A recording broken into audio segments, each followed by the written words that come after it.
So I want to give you an update on the US-China trade war, as yesterday China told the US to back off. And today now we've got a US response. So this was the headlines before. China tells US to back off on threats, warns of retaliation. Now you've got this today. Trump, Vance, open door to China deal as trade spat drags on, right? So China tells US to back off. And then suddenly now Trump and Vance are opening the door, and you can literally see it right there. Vance goes out on TV, though, and tries to make the case that USA has all the cards. Have a listen to this.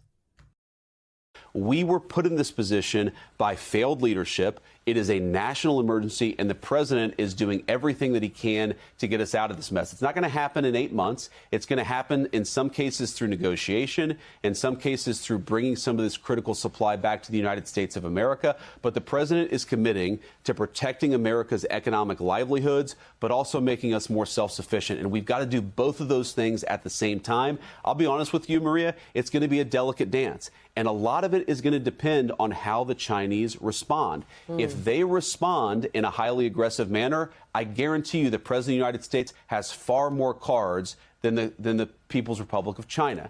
If, however, they're willing to be reasonable, then Donald Trump is always willing to be a reasonable negotiator. We're going to find out a lot in the weeks to come about whether China wants to start a trade war with us or whether they actually want to be reasonable. I hope they choose the path of reason. The President of the United States is going to defend America.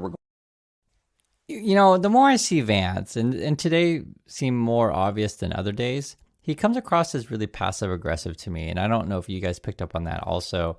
Because if you listen to his language, is like, we've got more cards and you just need to be reasonable or we're going to have to start using our cards on us. It's just basically making threats. I don't know how else to put it. I don't know if you guys read that the same way that I just read that, because he's saying, you know, why are you being so aggressive? Can't you just be reasonable and we got more cards? But it comes across as a threat to me. And I'm just looking at what he says. So I'd like to hear you guys' thoughts if you agree or disagree with that assessment.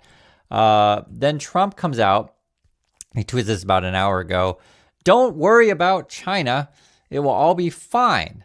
Highly respected President Xi just had a bad moment. He doesn't want depression for his country, and neither do I. The USA wants to help China, not hurt it. President DJT. Now, when I read this, and Trump does this quite a bit, I feel like this is a confession kind of thing. Whenever he tweets out something, he's really talking about himself, because this is how Trump sees the world, right? So this one right here, don't worry about China, it would all be fine, meaning that Trump is really, really worried, trying to convince himself everything's okay. Highly respected, she just had a bad moment. Here, this is sort of how Trump thinks of, because Trump's getting old, right? You know, just had a bad moment kind of language. I guess that's the way that Trump thinks about himself all the time, is, you know, every time he says something crazy, meaning Trump, he just had a bad moment. And that's sort of how you talk about, you know, family members who, what's the right word to say it, aren't mentally all there, right? Sometimes they're had a bad day, you'll say. He doesn't want depression for his country. You know, as you can see, Trump is trying to drive us off a cliff. So now we're talking about depression again.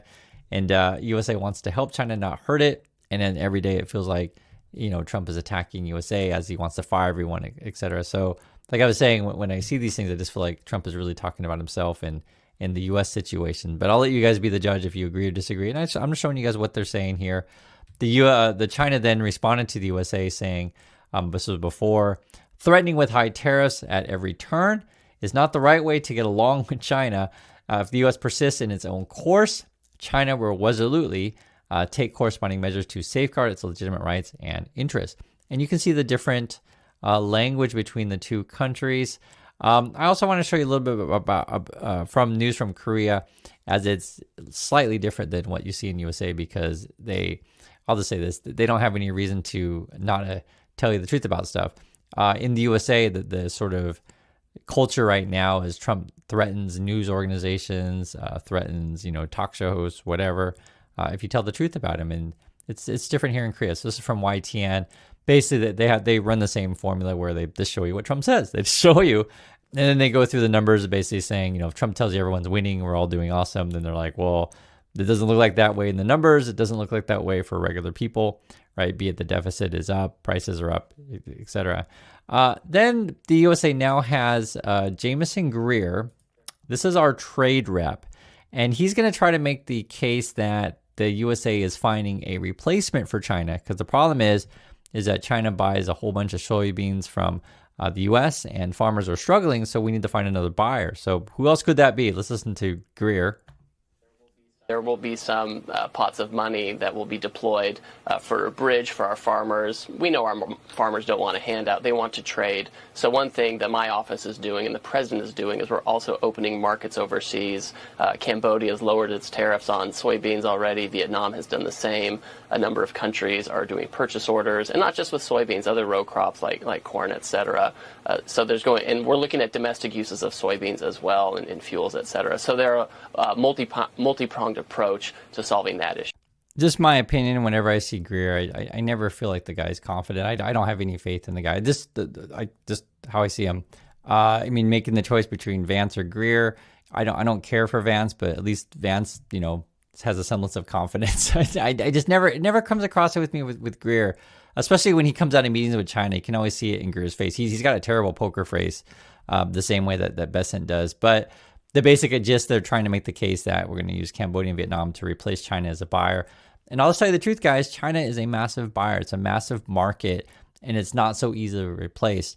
Theoretically, you could try to replace China with India, right, in terms of population size, market size, etc. But good luck with that, because Trump has been burning bridges over there. That's just Trump's game plan, is to burn bridges everywhere. This is a comment from our community just a few seconds ago. I always check as I make a video, and I'll tell you guys, we have a great community, and I always encourage you to spend time reading through comments. It helps you get lots of different points of view. So this is someone that says, our fundamental problem is that we Americans took our country for granted. We stopped seriously participating in governance, even as conditions and freedoms steadily decreased year after year, leaving it to the politicians as if they were mere custodians. Now the wrong people have overwhelmingly seized power through decades-long campaign of manipulation and propaganda, and they have a good chance of keeping it until drastic action is taken to remove them. And I appreciate smart comments in our community. I seriously do, because if you look at the YouTube landscape, I'll just be honest with you guys, it's frankly dumb. I'm just telling you the truth. I know it sounds mean, but it's becoming more and more noticeable. And I'll just tell you this. I mean, the problem is, as he, this person aptly describes, is people just sort of expected democracy to always continue and just let other people do it. But honestly, part of making the system work and always be better is that you participate in it and do pay attention to this stuff. And yes, we do have the wrong people in power. I completely agree. This is actually coming from, this is interesting, this is actually coming from Korean news. They were showing the basically propaganda from the Trump administration. So from Trump, they put this stuff out on social media, the power of the golden age. And the basic gist of it is, I'll go through it here, you'll see. The Trump people like to basically show white guys. That's basically what ends up being, build your homeland, right? And essentially Trump and them, and because they build the future, whatever, it's all this propaganda and it's like the vast majority of the social media is just promoting white guys. Seriously, this is, and they were talking about in the Korean news. I think they looked at like most of the social media posts. There's only a few where they show a woman, or that's like the one right there. They show a woman or someone not white. They even show the Charlie Kirk stuff. This is probably Utah. I think that's where this might be. But they show like the singing concert, and they're just like, it's all white people, right? And the point they're trying to make, and this is on the Korean news, and they'll say in Trump, propaganda, media, whatever, there's never an Asian person. And that matters if you're in Korea and you just saw that Trump, arrested a lot of your, fellow people. And then they show, if you're in USA and you're black or brown, you're going to get arrested. That's what they're showing you right here. And you can't make this stuff up. And then they do show in USA that there are people protesting. A mark of racism is a country where you can be stopped because of how you look. Apartheid South Africa is a great example of that, where you have to provide papers because of your appearance. That is unacceptable. And then what they're showing here then is that, people who are not white are struggling. That's basically what they show you on the news in the USA. But this is a racist plan that they are doing nationwide. Plain and simple.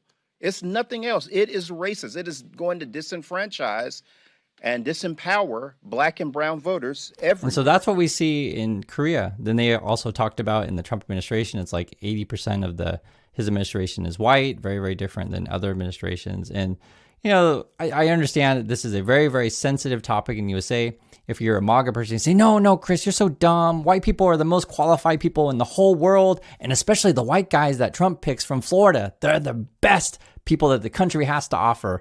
And I'll just say this, even Saturday Night Live makes fun of the Trumpers, and it's funny because the Trumpers, they know they're getting made fun of, and they just kind of roll with it, I guess. This is a Pam Bondi. I really encourage you to watch the Saturday Night Live.